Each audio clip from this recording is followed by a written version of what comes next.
তাহিরপুরে BNP নেতা doctor শামসুদ্দিনের বিরুদ্ধে মিথ্যা সংবাদ ও অপপ্রচারের প্রতিবাদে মানববন্ধন। স্টাফ রিপোর্টারের পাঠানো প্রতিবেদনে আনিকা সুলতানার ডেস্ক রিপোর্ট।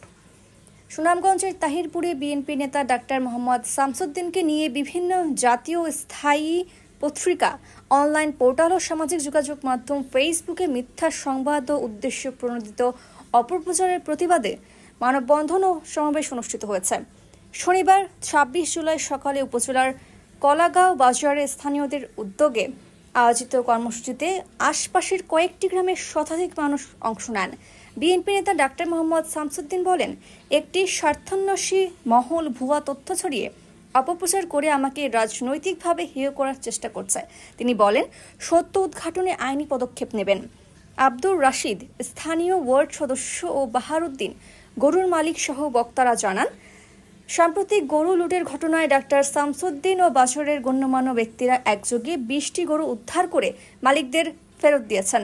এই কাজে তিনি কোনো অর্থ গ্রহণ করেননি বলেন বাহারুদ্দিন।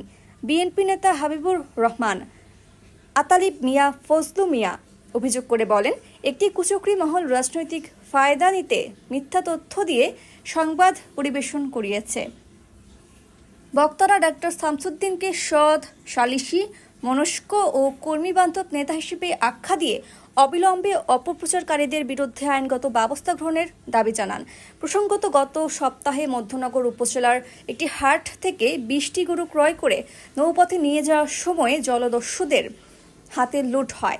পরে গরুর মালিকরা খবর নিয়ে জানতে পারেন কলাগাঁও এলাকার কয়েকটি বাড়িতে গরুগুলি লুকিয়ে রাখা হয়েছে। স্থানীয় ব্যবসায়ীদের অনুরোধে ডাক্তার শামসুদ্দিনের নেতৃত্বে দলটি গরু উদ্ধার করে মালিকদের ফিরিয়ে দেন। সমাবেশে বক্তারা অপপ্রচারকারীদের বিরুদ্ধে আইনগত ব্যবস্থা নেওয়ার জোর দাবি জানান। অন্যথায় আরও বড় কর্মসূচি দেওয়া হবে।